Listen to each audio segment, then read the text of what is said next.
Sometimes you will never know the value of a moment until it becomes a memory. कभी कभी ऐसा होगा कि आप एक क्षण की भी कीमत नहीं समझेंगे जब तक कि वो एक याद के तौर पे ना रह जाए कि एग्जाम टाइम में उस मोमेंट को, उस क्षण को या उस एक सेकंड को मैंने यूज किया होता तो शायद ज्यादा क्वेश्चन अटेम्प्ट कर लेता, या लाइफ में उस क्षण में मैंने कुछ और डिसीजन लिया होता या उससे बेहतर डिसीजन लिया होता तो शायद आज रिजल्ट कुछ और होता। तो हर एक मोमेंट की वैल्यू को समझिए और आगे बढ़ते रहिए। सेकंड पार्ट स्टार्ट करने जा रहे हैं क्लास 11th की बुक इंडिया फिजिकल एनवायरनमेंट से, chapter natural hazard and disaster. कुछ पार्ट्स हमने कवर कर लिए थे और कुछ पार्ट्स यहाँ पे कवर करने बाकी हैं। आइए देख लेते हैं कि किन किन पार्ट्स को हम कवर कर चुके हैं और कौन से पार्ट्स रह गए हैं।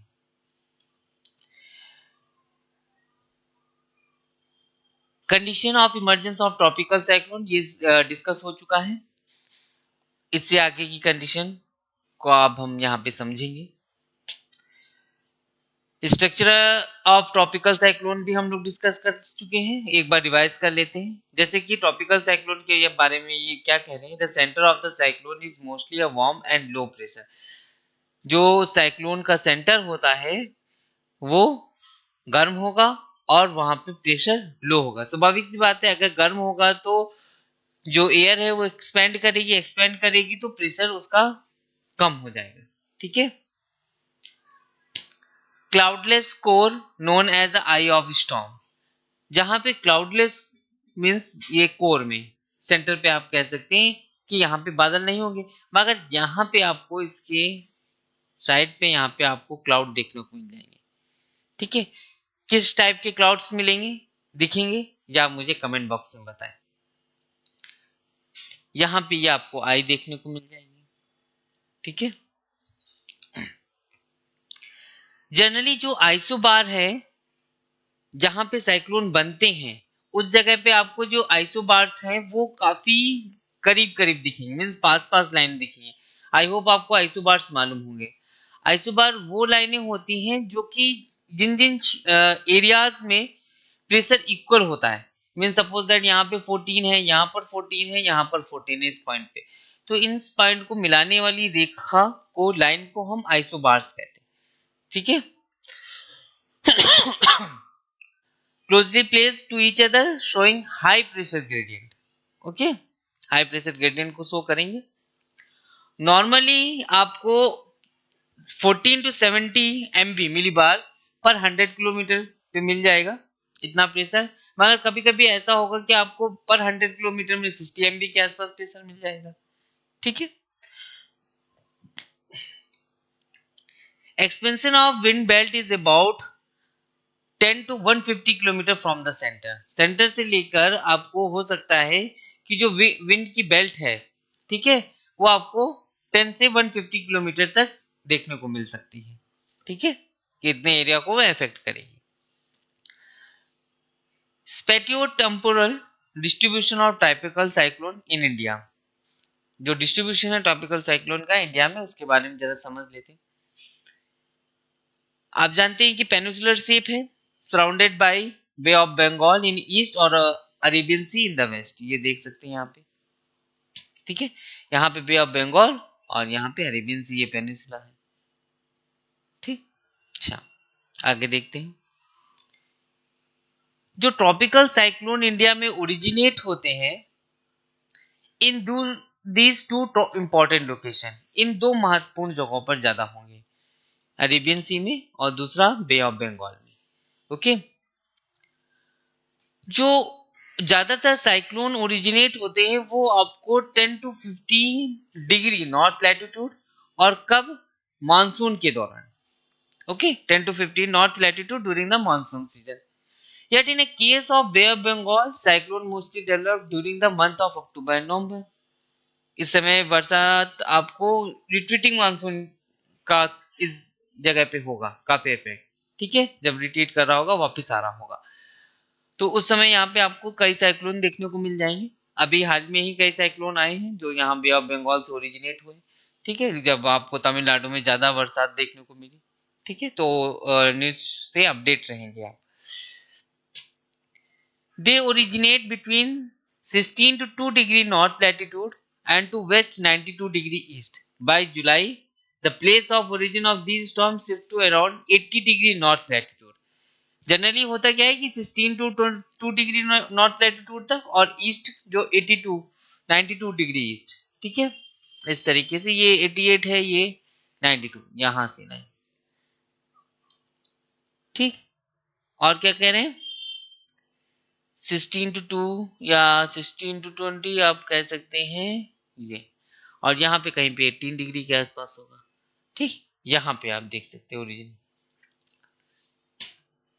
ये centre. By July, the place of origin of these storms shift to around 18 degree north, ये 18 डिग्री नॉर्थ है, ठीक है, यहाँ पे, और 92 डिग्री ईस्ट ये है, okay. Sorry, and west to 90 degree east near the Sundarban delta, ठीक है। ये आपको सुंदरबन डेल्टा ही मिलेगा यहाँ पे, ठीक है। एग्जैक्ट लोकेशन हम लोगों ने यहाँ पे लोकेट की है 92 डिग्री और 18 डिग्री, ये सुंदरबन के आसपास का एरिया ही है, ओके। अगर नहीं रेड से दिख रहा है तो मैं ब्लैक से बना देता हूँ, ये देखिए, ओके। अच्छा, आगे देख लेते हैं, चीजों को समझते हैं।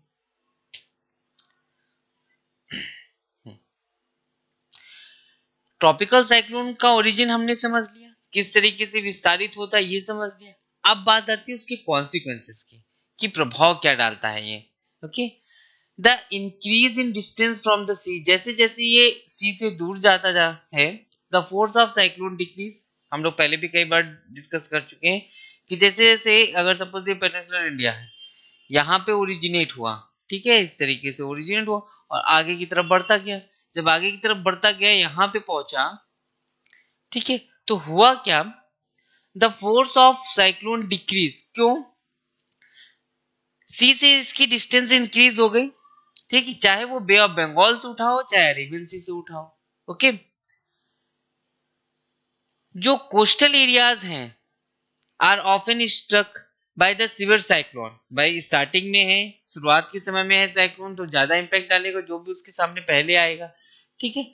With in average velocity 180 kilometre per hour, इतना लगभग आपको साइक्लोन में नॉर्मली मिल जाएगी स्टार्टिंग में। इसके कारण क्या होता है, सी का लेवल अब नॉर्मली राइज होने लगता है और इसी को हम स्टॉर्म सर्ज कहते हैं, ध्यान रखिएगा, ठीक है। कि स्टॉर्म सर्ज अगर आपसे पूछ ले तो आप बता सके कि स्टॉर्म सर्ज क्या होता है, कि साइक्लोन की वजह से जब सी का लेवल अब नॉर्मली राइज होने लगता है उसको हम स्टॉर्म सर्ज कहते हैं, और उसी कारण से फ्लड्स भी आती है। तो फ्लड्स को थोड़ा समझ लेते हैं। फ्लड्स जो आमतौर पर आती है, कॉमनली हमें देखने को मिलती है, कब, जब water in the form of surface run of exceed the carrying capacity of the river channels. अगर किसी रिवर चैनल में इसकी कैपेसिटी होगी कि ये इतना वाटर क्या कर सकती है, अपने अंदर कवर कर सकती है या होल्ड कर सकती, मगर जब इसकी सीमा से बाहर हो जाएगा, ठीक है, तो ये इस तरीके से आसपास की जितनी भी सेटलमेंट है वहां तक भी ये बढ़ने लगेगा पानी, इसी को हम फ्लड कहते हैं, ठीक है। जब तक रिवर बियर कर सकती, होल्ड कर सकती, तब तक करेगी, जब उसकी सीमा से बाहर हो जाएगा तो फिर वो बाढ़ का कारण बनता है। Neighbouring low lying flood plains generate हो जाते हैं, ठीक है। लॉन्ग टाइम पीरियड, अगर melting of ice and snow, ठीक है, reduction in infiltration rate and presence of eroded material in water due to high rate of soil erosion. और इस कारण से क्या होता है, अगर लंबे समय तक हो सकता है कि आइस या स्नो मेल्ट हो रही, उसके कारण पानी में जो रिवर की कैपेसिटी या होल्डिंग कैपेसिटी है वो कम हो जाए, ठीक है, और पानी ज्यादा हो जाए उससे जितनी उसकी कैपेसिटी है, या इन्फिल्ट्रेशन रेट में कमी हो जाए, reduction in infiltration rate and presence of eroded material, या इरोडेड मटेरियल की प्रेजेंस ज्यादा हो जाए in water due to high rate of erosion, soil erosion. किस कारण से, सॉइल के इरोजन के कारण से उसमें मटेरियल जो है इरोडेड मटेरियल उनकी अधिकता हो जाएगी, ठीक। ये सब बाढ़ के कारण है। अगर उत्तराखंड हिमाचल की साइड की अगर आप बात करें तो इस तरीके से आप देख सकते हैं। ये देखिए, हालांकि ये साउथ का एरिया है, तमिलनाडु केरल इधर का एरिया है, ऐसी सेटलमेंट देखने से पता चला है, ठीक, क्योंकि वो जो हिमाचल उत्तराखंड साइड आती है वो माउंटेनियस एरिया है, हायर से लोअर की तरफ, ठीक।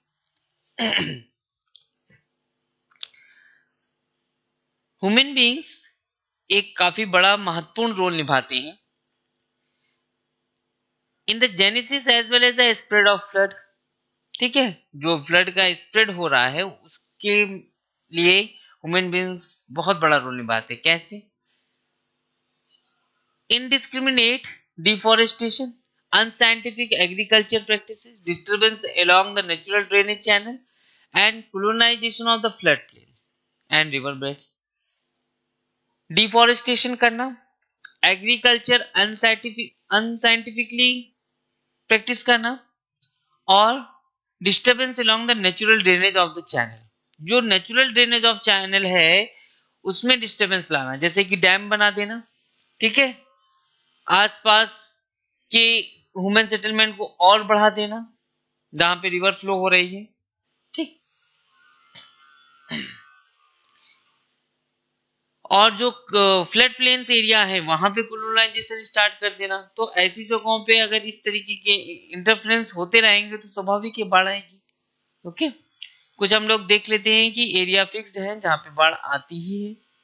एरिया लायबल टू फ्लड, जैसे कि ये गंगा का ये पोर्शन हो गया, ठीक है, ये यमुना का हो गया, ये चंबल का हो गया, ये नर्मदा तापी वगैरह यहाँ पे हो गई, ठीक है।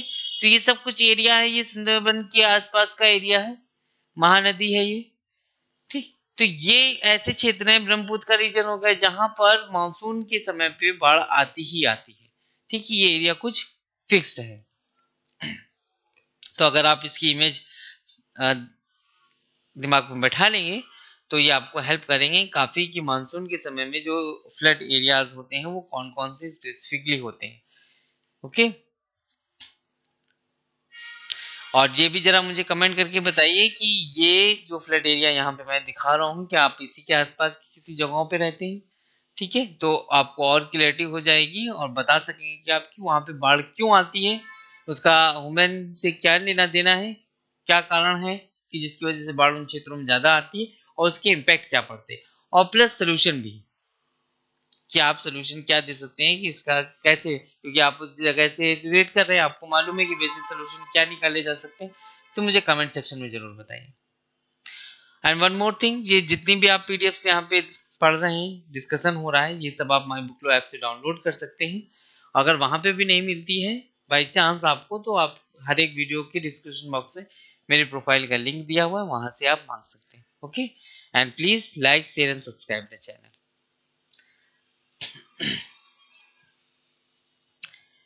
कुछ गवर्नमेंट की तरफ से फ्लड्स को लेके इनिशिएटिव स्टार्ट किए गए, जैसे कि राष्ट्रीय बाढ़ आयोग, नेशनल फ्लड कमीशन,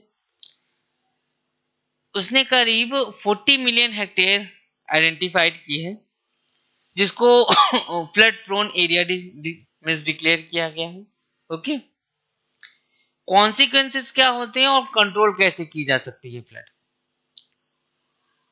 कॉन्सिक्वेंसेस तो बहुत ही गंभीर होते हैं, जैसे कि इन कारणों से फ्लड की वजह से डिसीज फैलती हैं, जैसे कॉलरा हो गया, गैस्ट्रो हो गया, हेपेटाइटिस हो गया, और अदर वाटर बॉर्न डिसीज हो गया।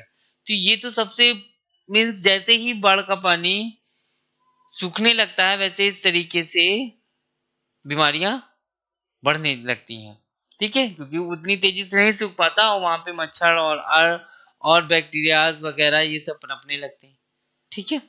नहीं चाहिए, जब तक ज्यादा पानी रहेगा उस एरिया में तो उतना तो नहीं रहेगा, मगर जैसे जैसे पानी सूखने लगेगा और एक जगह पे स्टोर होने लगेगा, कुछ जगह फिक्स हो जाएंगी जहां पानी आके रुक जाएगा, ठीक है, स्टेबल हो जाएगा, वहीं पे फिर मच्छर हो गए, अदर बैक्टीरियाज हो गए, ये सब वहां पर अपने लगते हैं, ठीक है।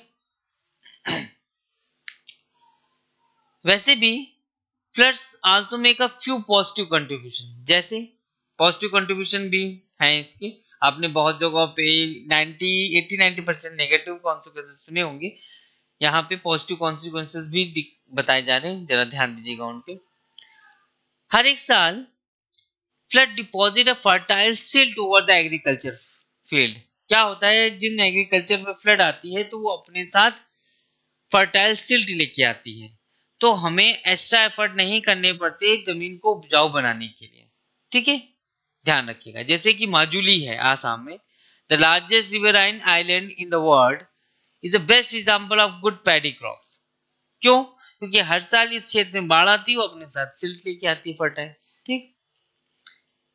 आफ्टर द एनुअल फ्लड इन ब्रह्मपुत्र, जहां पे बाढ़ आती है और उसी जगह पे अपोजिशन में कहीं पे सूखा भी पड़ता है। Drought is applied to an extended period when there is a shortage of water. जब काफी लंबे समय तक पानी की कमी हो जाए, उसको हम जिन क्षेत्रों में वहां पे हम ड्राउट कहते हैं कि सूखा पड़ गया है। या shortage of water availability due to inadequate precipitation, जहाँ पे बहुत ही कम बरसात होती है वहां पे। या दूसरा कारण ड्राउट का क्या हो सकता है कि excessive rate of evaporation and over utilisation of water, कि पानी का बहुत ज्यादा दोहन हो रहा है, जैसे कि पंजाब हरियाणा क्षेत्र में होता है। ठीक है, बहुत ज्यादा ही हम उसका दोहन कर रहे हैं, क्योंकि बरसात मानसून की वजह से इतना पानी नहीं मिल पा रहा, तो इरिगेशन से हम ज्यादा से ज्यादा पानी यूज करते हैं। ठीक, from the reservoirs and other storage including ground water, वो सब यूज हो रहा है काफी बड़े स्केल पे। ठीक, तो ये सब बनता है ड्रॉट का कारण। ड्राउट्स के टाइप क्या क्या होते हैं? एक मेट्रोलॉजिकल ड्राउट होगा, एक एग्रीकल्चरल ड्राउट होगा। मेट्रोलॉजिकल ड्राउट क्या होगा? ये ऐसी स्थिति होगी जब काफी लंबे समय के लिए इनएडिक्वेट रेनफॉल हो, मीन्स जितनी होती हो नॉर्मली उससे भी बहुत कम हो। ठीक है, तो इससे क्या होगा? मॉल डिस्ट्रीब्यूशन होगा of same over time and space, कि जो प्रॉपर डिस्ट्रीब्यूशन हो रहा था वाटर का हर एक जगह पे मानसून की वजह से, वो नहीं हो पाया, इसकी वजह से वहां पे ड्राउट आ गया। ये मेट्रोलॉजिकल ड्राउट है। एग्रीकल्चरल ड्राउट क्या होगा? लो सॉइल मॉइस्चर हो, कि जो वहां की मिट्टी है उसमें जो पानी है वो काफी कम हो जाए। ठीक है, ज्यादातर पानी इवापोरेशन से उड़ जाए। That is necessary to support the crop, जो कि क्रॉप को सपोर्ट करने के लिए बहुत ज्यादा जरूरी है। ओके, वैसे भी if an area has more than 30% of its gross cropped area under irrigation, अगर 30% से ज्यादा किसी एरिया का ग्रॉस क्रॉप्ड, ओके, सकल फसल का अंडर इरिगेशन, इरिगेशन क्या जाता है, सिंचाई होती है उस जगहों पे, the area is excluded from the drought prone category, उसको हम ड्रॉट प्रोन कैटेगरी से हटा देते हैं। ठीक है, moreover if an area has more than 30% of its gross cropped area under the irrigation, ठीक है, तो the area is excluded from the drought prone category, उसको हम ड्राउट प्रोन कैटेगरी से हटा देते हैं। ओके, चलिए, तो हम इस चैप्टर में इतना ही रखते हैं। ओके, ये सारी